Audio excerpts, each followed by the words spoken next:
Hello,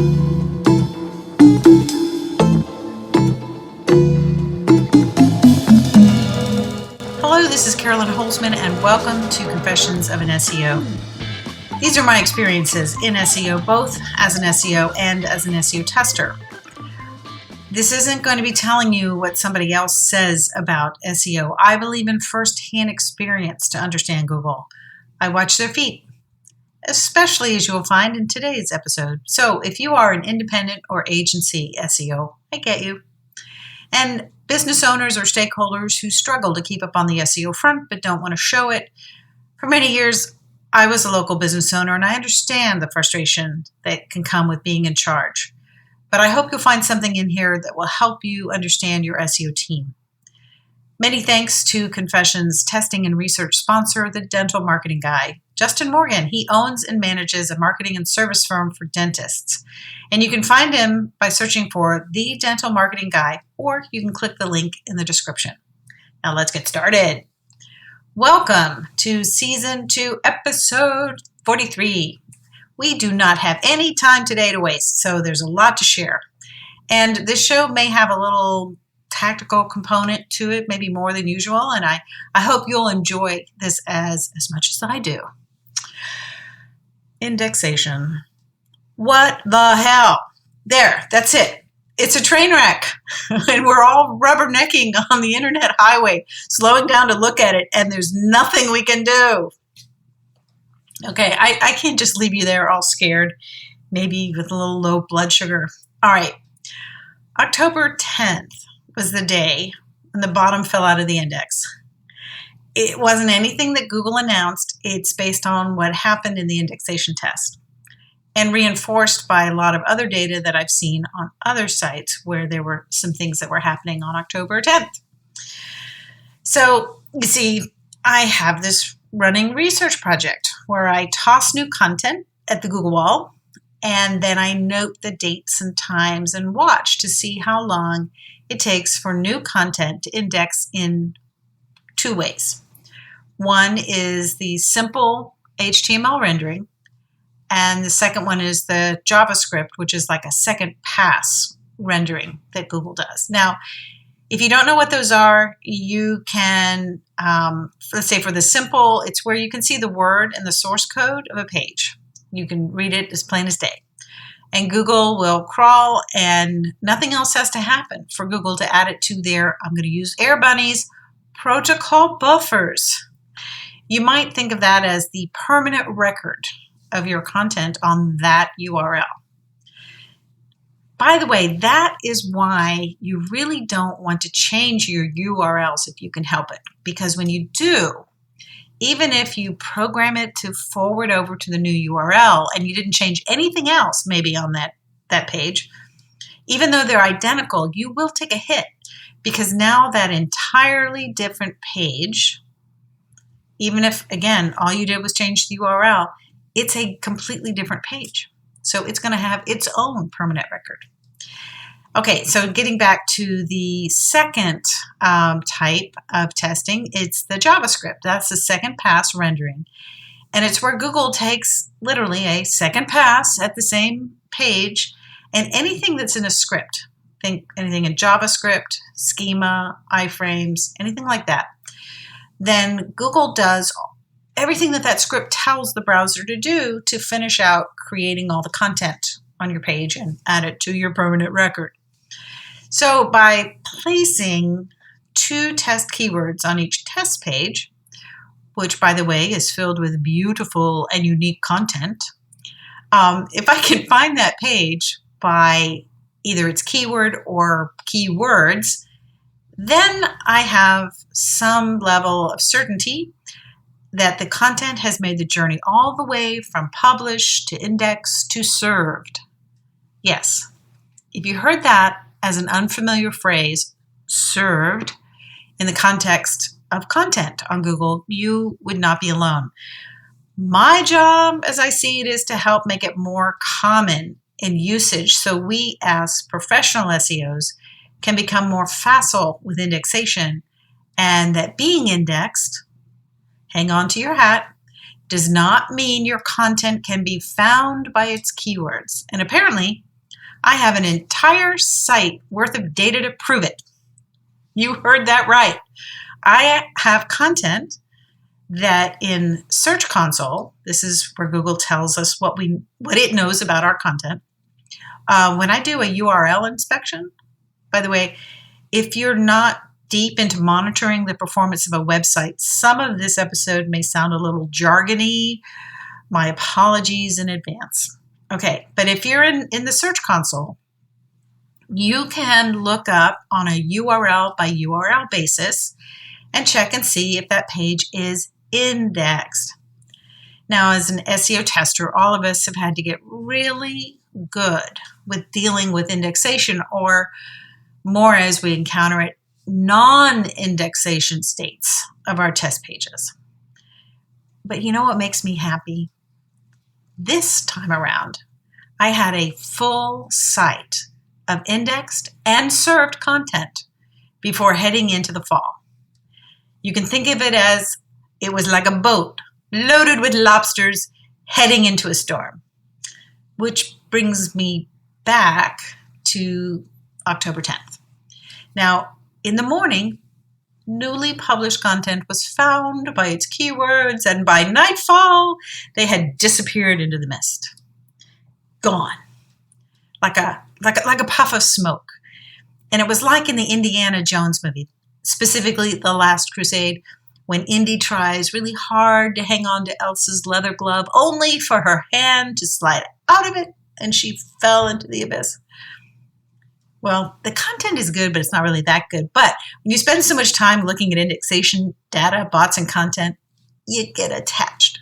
Okay, so October 10th was the last day where simple and JavaScript rendering tested on.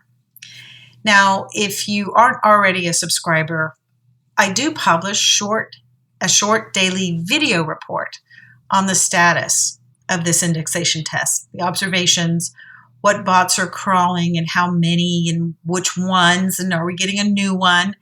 And you can find all of that on YouTube. I call it the crawl or no crawl report. Normally they run approximately 5 minutes. So what the hell happened? So after having over 100 test pages testing as findable with both their keywords, now by the end of the day, it was down to only 8.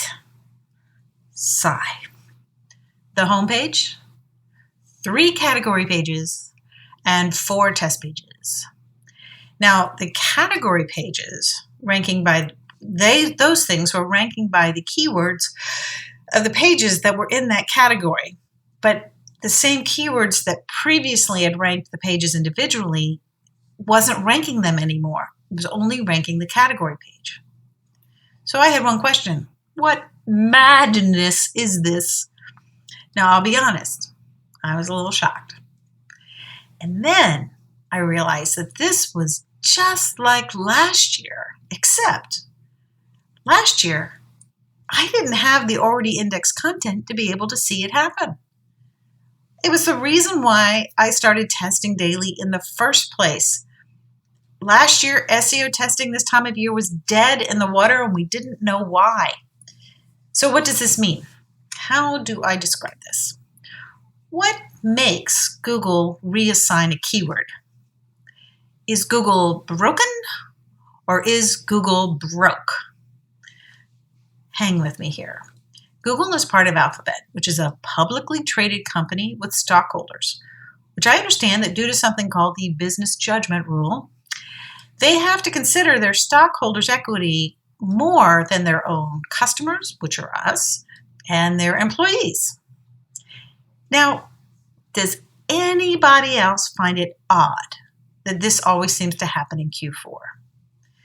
The results go topsy-turvy, and suddenly businesses are scrambling to get their paid ad budgets jacked up higher just in time to help the Google paid ads division bring in the most profit during the last quarter of the year. Now, we know they can't just admit this up front, but what if, hang with me, what if this is how it can happen, but no one can call them out about it because it happens inside their indexation system. Regular listeners have already heard this. There are 3 distinctive systems that Google says make up the process between publish and being findable or served in the primary index that we all use. So the crawling system is one of the 3, and I believe that has been broken or suppressed for quite a while. That's the, quote, just submit your sitemap and let Google find your content crowd. Sure, fine. If you don't mind it taking 2 months to get a crawl of your new page, ask me how I know, because I have data. Now, after the crawling system, then there's the indexation system. And this is, from what I understand, where Caffeine kind of hangs out and where the Google Indexing API is hardwired. So this is where I recommend you deliberately put your content in the indexation system directly using the Google Indexing API. And I also think that the algo likely runs this system for sorting everything, every little stinking piece of content they got that has been submitted, that they have crawled, and they know is there. So that's the 2 first systems. And the 3rd system is called the serving system. Now, we don't really have a lot of information from Google on this, and I guess whether we have any would be a reasonable statement. But this system feels like to me like it's the planet that's too far away for us to see it directly, but we can see a moon circling around something, and we know enough science that that doesn't happen unless there is a large mass like a planet with gravitational pull. Okay, so here's my theory. I think the serving system is where filters are applied. Now, what do I mean? Well, we know Google will have more than one of your website pages indexed and maybe assign the same search term, but you can only get 2 of them to show in the primary index. So even if you had like 4 really great pages, Google will pick 2. Press releases. This serving system is where I think the syndication filter is applied. We have hundreds of syndicated press releases, but Google only lets a few of them show in the primary index. So what if, after sorting this whole massive amount of data, our content, the assigning of keywords may be like a filter?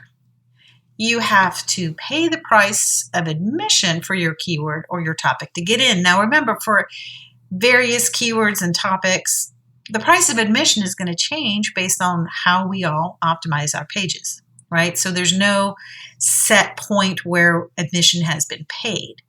Think of it as like a sliding scale. So I watched the shift of many test keywords shift away from the pages that previously were attached to those terms, and instead saw category pages showing up for those terms. Basically, internal linking makes sense as to why a category page would be chosen. What is a category page? What makes it different than other pages? It's got a lot of links on the same topic. Bing!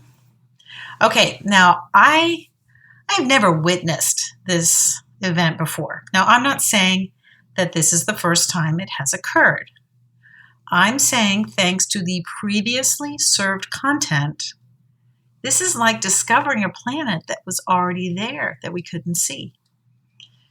And so why am I so quick to see this as a sign of this must be the serving system?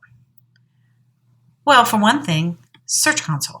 Now, the exact same pages that were findable by their keywords and now are not, or only findable by their category pages, all those same URLs are showing in Search Console as, you guessed it, indexed.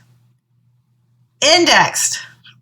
So, is it possible that you can look in Search Console, be told your content is indexed, and yet it is not being served by keywords. In short, it's kind of like your content never happened. Let that sink in. How cleverly diabolical it is to provide us with proof of indexation without the responsibility of showing us that it is serving that same content or not. It's brilliant. If Google appeared to tank their search results, they would lose market share. But if no one knows it's happening, then I guess it's not happening. And we can all bemoan our terrible content and our AI written content and our lorem ipsum content. Oh, wait, that is still ranking number 1 in various markets in the US. The short version, it's not our content. Google is broke or Google is broken. Now, I can't leave you just like that. So now here's something to make you feel better. 2 things, in fact. If you do a site operator search, that's when you type in the word site, S-I-T-E, domain name, then that search will restrict itself to your site and it'll pull up pages. And at least as of yesterday, what you're looking at are all the pages on your site that are findable by their keywords. Ask me how I know that. Now, this is likely just for smaller sites, easily sites less than 1,000 pages. Now, it's a lot easier to test this if you tuck a little fake keyword into your content. It doesn't have to be visible to the eye, but that's a great way to know. Now, I use changelogs, and I assign a fake keyword to all the actions that I did on that page. So I actually add the fake keyword somewhere where it can't be seen. And then if I go back in, let's say a later date, and I make more changes, then I assign a second fake keyword. So when I'm looking for those fake keywords, I can tell which version of the changes have been rendered by Google, which just makes me know more what actions may have caused the change. Now, the second thing, and this is very exciting, if you're in Search Console, go to the index section and then click on the pages and scroll down. In the middle, like you should go down a little bit, it'd be about halfway down, you'll see these big words, why pages aren't indexed. And underneath those words, you'll see the words, pages that aren't indexed can't be served on Google. See, it's a secondary thing why I know. And from that section, anything that lists Google systems as the reason your pages aren't indexed, not only is it not your fault, but you can start the fix and validate process. Now, I have access to a number of working sites, and sometimes when you do that, Google will say validation failed. Let's say you had 20 pages in there, one of them didn't validate. It will look at first like the entire list of the whole list has failed. But once they update and this used to be called the page coverage update, but once they update in that system under the pages, and luckily you guys know, because I'm telling you, that when Google is working, that page update is updated every 3rd day. And sometimes when they're working inside Search Console, like they did on the reporting system last month, it could take longer, and it's been up to a week or so. But anyway, once they update that report, the validation restarts. Now, that is not to say you should go back to Search Console to request indexation of new content. No. Use the Google Indexing API, and there are many ways to set that up. The easiest is the Rank Math plugin if you're on WordPress, and there are other non-WordPress options. It could be anywhere from a Python script to SEO tools for Excel. Yeah, that's the name of it. You can Google it. Well, that's going to do it for today. Remember to catch the daily crawl or no crawl reports. Find them on YouTube. You can just search for crawl or no crawl YouTube and you will find it.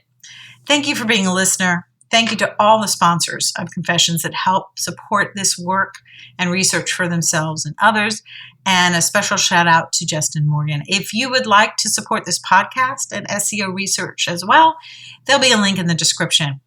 If you're looking to be a somewhat more substantial sponsor than those levels, reach out to me at confessions@americanwaymedia.com.